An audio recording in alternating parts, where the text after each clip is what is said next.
Halo semuanya, perkenalkan saya Iqbal Nur Said Saroni, guru informatika di SMA Alpha Centauri.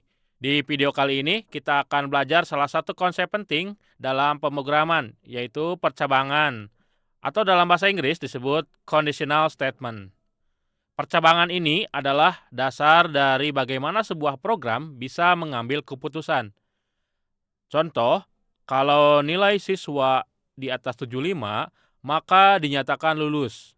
Kalau di bawah itu, ya belum lulus. Nah, logika seperti ini bisa kita buat di Python menggunakan if else atau else if ya.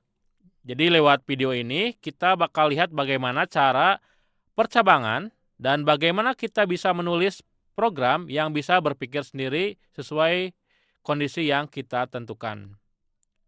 Sekarang siapkan laptop kalian, kita gunakan Google Colab sebagai kode editor Python-nya.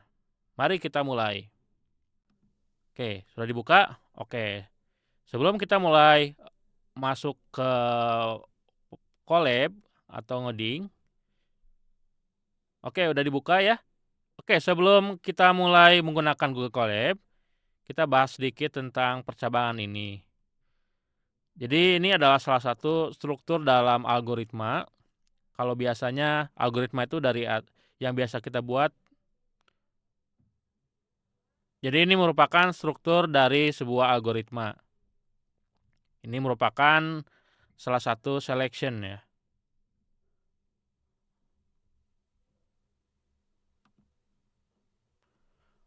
Oke, sebelum kita lanjut ke Google Colab, kita akan coba ilustrasikan percabangan ini dalam sebuah flowchart. Nah, kalau dalam flowchart, percabangan ini menggunakan simbol belah ketupat atau diamond. Oke, percabangan ini seperti ketika kita harus memutuskan.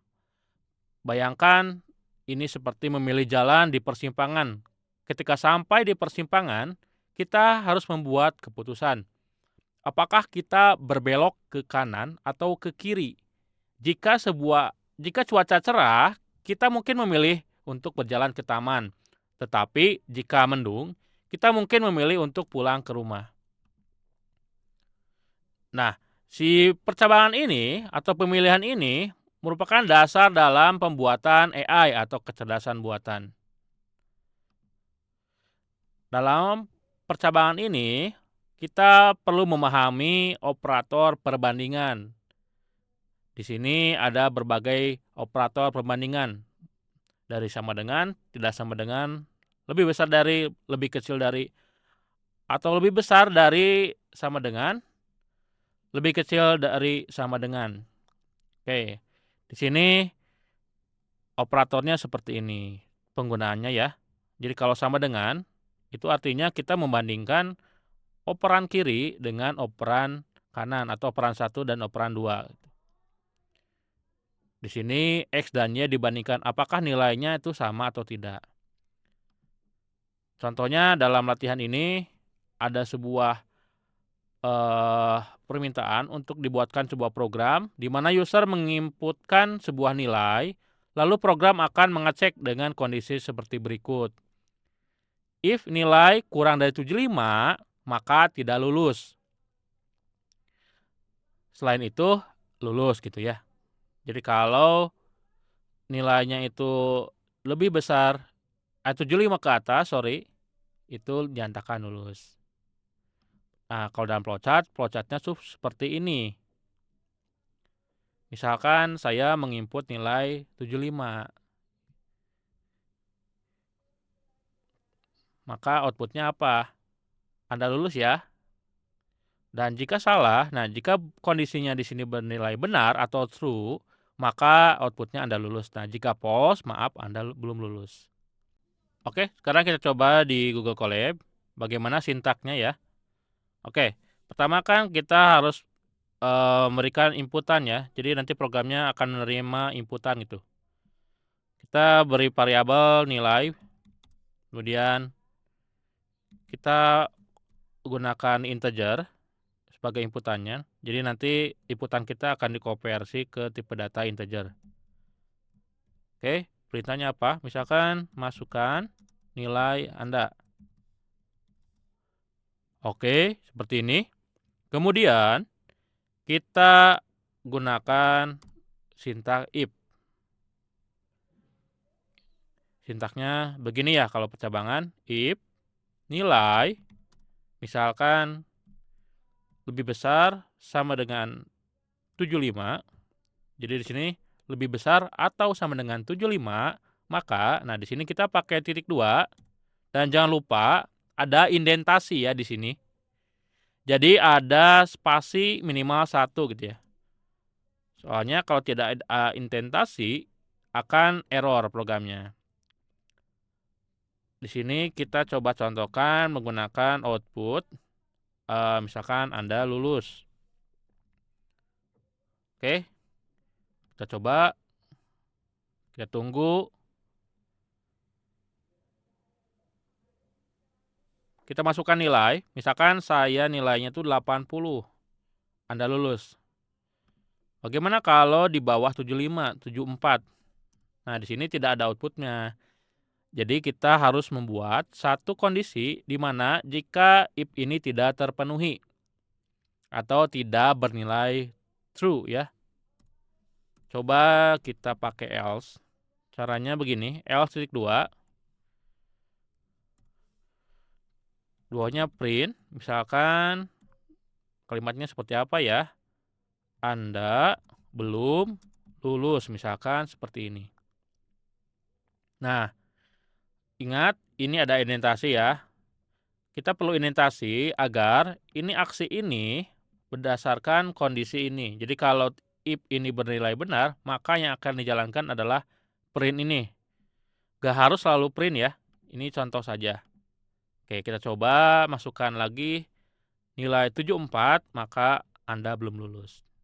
Nah, dengan program sederhana ini, semua inputan bisa terpenuhi. Jadi kalau kalian membuat program dalam percabangan, itu harus bisa menerima semua inputan gitu. Harus ada aksinya ketika kita menginput gitu. Oke, kita coba latihan soal berikutnya.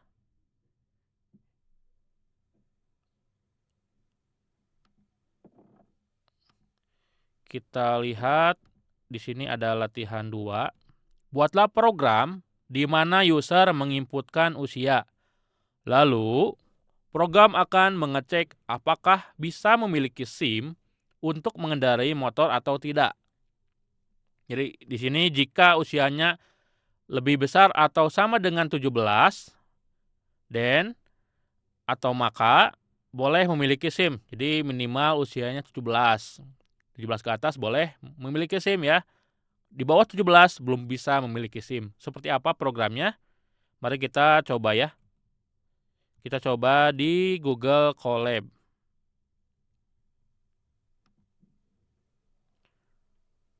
Oke, kita coba buat di bawahnya.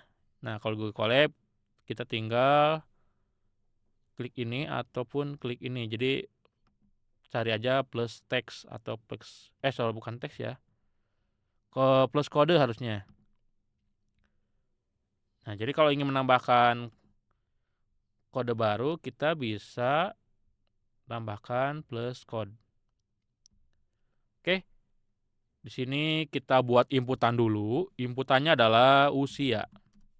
Usia sama dengan, karena yang akan kita inputkan adalah sebuah angka, kita pakai integer kembali ya.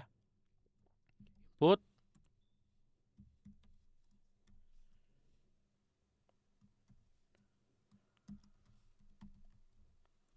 Atau pertanyaannya berapa usia Anda ya? Usia Anda. Oke. Nanti programnya akan meminta kita untuk menginputkan usia. If usia, nah kita coba buat begini misalkan ya. Jadi dibalik, nggak masalah. Jadi kalau seperti ini nanti, atau kita coba gini ya. Keterangan. Atau ket, misalkan belum boleh memiliki SIM.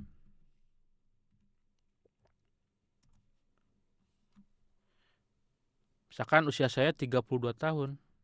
Nah, di sini belum ada aksi jika nilainya tidak terpenuhi. Jadi di sini kan 32 itu lebih besar dari 17. Nah, harusnya kan boleh ya. Jadi kita bisa begini. Oh, saya belum bikin print juga ya. Usia ket gini aja. Keterangannya boleh memiliki SIM. Oke, kita print. Nah, kita bisa begini. Misalkan usia Anda, ini usia, kemudian ya. Nah, gini, kita coba ya, 32 tahun. Usia Anda 32, boleh memiliki SIM. 32 apa? Kita coba tambah keterangan lagi di sini. Di sini misalkan tahun. Nah, kalau pakai koma di sini nggak perlu spasi lagi karena otomatis akan diberikan spasi. 32 tahun. Usia Anda 32 tahun boleh memiliki SIM. Oke ya. Kita bisa menuliskan seperti ini. Jika flowchart-nya itu seperti ini gitu. Kasusnya gitu ya. Nah, sekarang kita coba untuk kasus lain. Latihan 3. Oke, buatlah program untuk menentukan apakah seseorang akan diterima di jurusan kuliah ilmu komputer atau tidak. Deskripsi programnya seperti ini. User menginputkan 2 buah nilai, yaitu nilai informatika dan nilai matematika. Berarti di sini kita akan menginputkan 2 kali ya. Jika kedua-duanya nilai informatika dan nilai matematikanya di atas 87, maka dia akan diterima. Jika salah satu nilai saja yang di atas 87 atau sama sekali tidak ada nilai di atas 87, maka akan ditolak. Oke. Jadi ada 2 inputan, kita akan menginput nilai informatika dan matematika, kemudian akan dicek, akan dinyatakan diterima jika keduanya di atas 87. Selain itu akan ditolak ya, walaupun salah satunya misalkan di atas 87. Oke, bagaimana ininya? Coding Python-nya kita coba.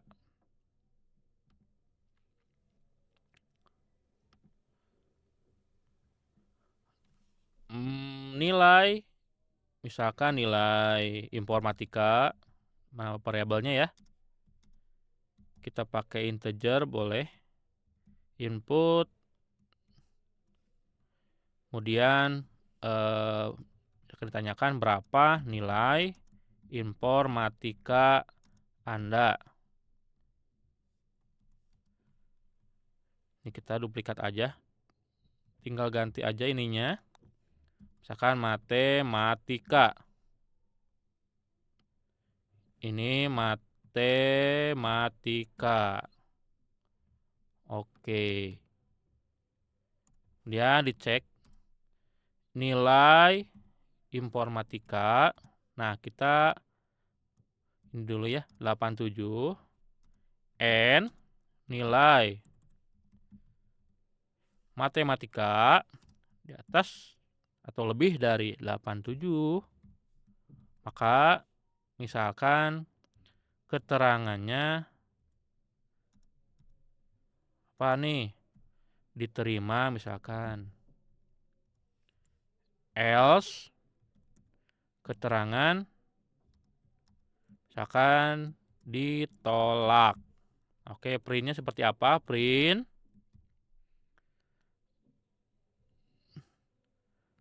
Anda, nah koma, gini aja. Misalkan saya inputkan nilai saya 88 matematikanya 90. Anda diterima. Oke, bagaimana kalau misalkan informatikanya 80, matematikanya 100? Ditolak ya, karena dua-duanya harus di atas 87. Oke, ini adalah percabangan sederhana. Mudah-mudahan kalian paham dengan penggunaan sintak dalam percabangan ini ya. Ya, sekian dari saya. Semoga video ini bermanfaat untuk kalian dan kalian dapat memahami cara kerja percabangan dalam Python. Sampai ketemu lagi di video berikutnya.